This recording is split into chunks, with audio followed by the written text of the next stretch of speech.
Hello there, friends and neighbors. I want to talk about how to compute the sample size for a confidence interval of a specified width. There are two scenarios. One of them is if you're estimating a population proportion. Basically, what you do with that scenario is you start with the formula you get for margin of error, in which you actually define what you want for the error width. For E, let's say it's 1%, you make that 0.01.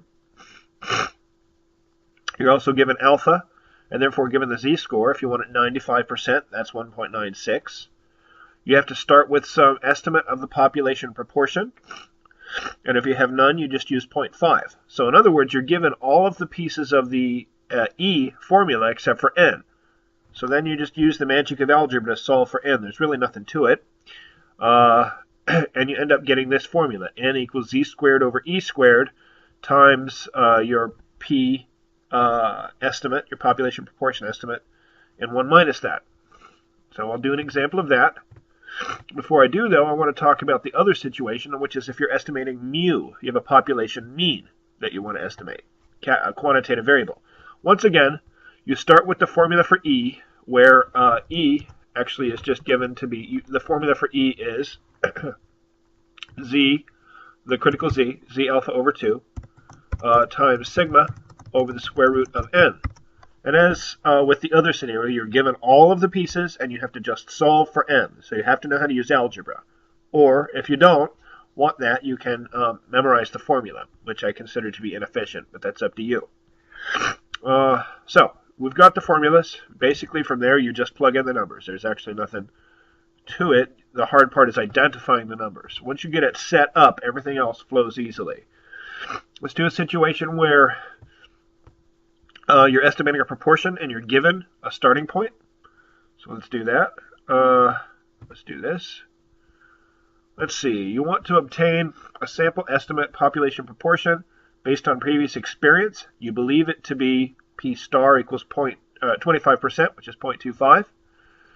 You want to be 90% confident, and you want it to be 2.5% of the population proportion. So E equals 0.025. How large of a sample size is required? Well, let's set that up. I've been given P estimate.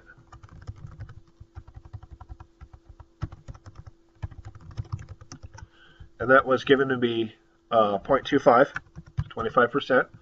I've been given alpha. Well, I'm given C percent. Okay, so you need to know that C percent of 90 corresponds to alpha equals 1 minus C over 100 equals 1 minus this over 100. It should give you 0.1. Then you get your Z, your Z crit. That's norm inv 1 minus alpha over 2, 0, 1. Okay, that's how we do that in Excel. So equals minus, norm inv 1 minus alpha over 2, 0, 1. So the hard part is pulling all the formulas together. Once you get them and identifying the right pieces. Once you've got all that done, it's pretty much over. We want E to be set at 0.025. Okay, I've got all my pieces, and I'm going to have my formula. Again, I start with E equals, this is if you don't want to memorize it, which I don't.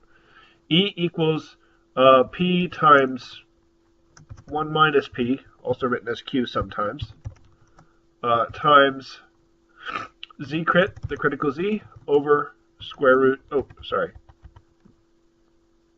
on. Oh, okay.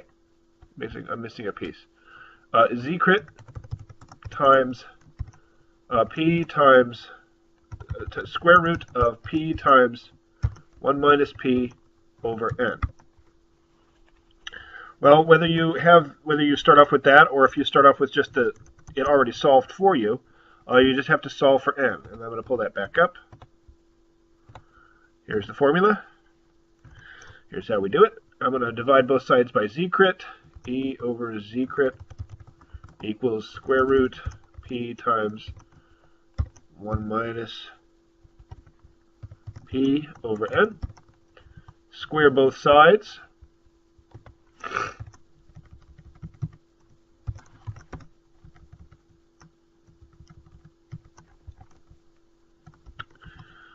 Okay, multiply both sides by n.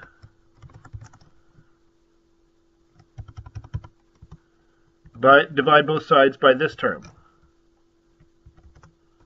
which has the effect, of course, of flipping it.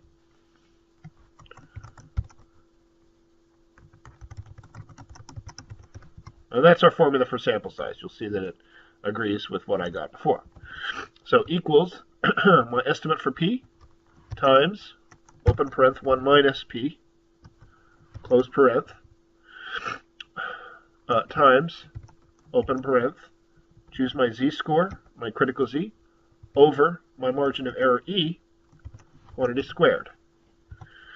And there I go, 811.6, which becomes 812. You always go up for sample size. You go never round. You don't use regular rounding rules. You go up to the next whole number. So 812 is the answer.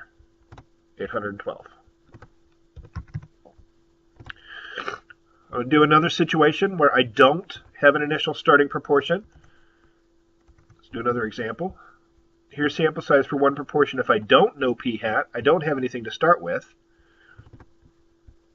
Political candidate asks you to determine what percentage of people support her. If the candidate wants only 4% margin of error, that means E is set to 0.04. Let's set that, 0.04. 95% confidence level, that means I set this to 95. Alpha will be 0.05. The z-score will be 1.96.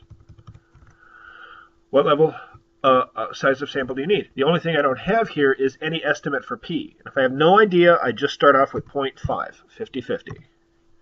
And so that tells me 600.23, which goes to 601. You always go up. So 601 is the answer. Okay? And now finally, one scenario with the sample mean, to try to estimate the population mean. Different formula, but it's the same idea with z-crit. So I'm going to copy that.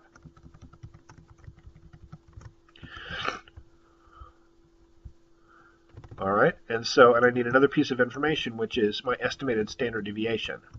That is, instead of p estimate, I'm going to start with an estimate of sigma, population standard deviation.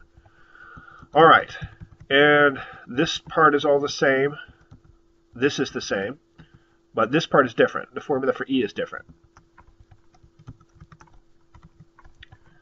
And the formula for E is different. So E, for a z-score, for estimating mu, E equals z-crit times sigma over square root of n.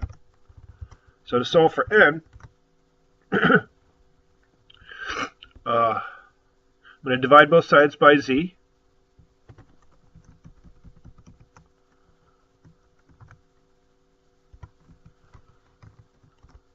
Okay. Oops, get rid of that. Multiply both sides by root n.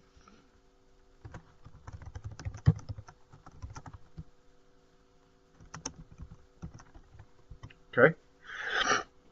I'm going to divide by both sides by e over z-crit, which effectively cancels that out. So I get square root of n equals sigma times z-crit over e. Square both sides to get rid of the square root. And there's our formula. Okay, and from my lecture slides, slide 47, there it is. N equals z times sigma over e, all quantity squared. There it is. So equals sigma, which I have to be given. Oh, I need parentheses. Equals, open parentheses, sigma times my z-score over the given specified margin of error, square the whole thing. Okay. So let's pick up an example for the CI for a mean. Here's an example. The SAT scores are distributed with a mean of 1,500 and a standard deviation of 300. So sigma equals 300. I am interested in estimating the average SAT score, and I would like to limit my margin of error of 95% confidence, so C is 95, which makes alpha 0.05. It makes the z-score, the critical z, 1.96.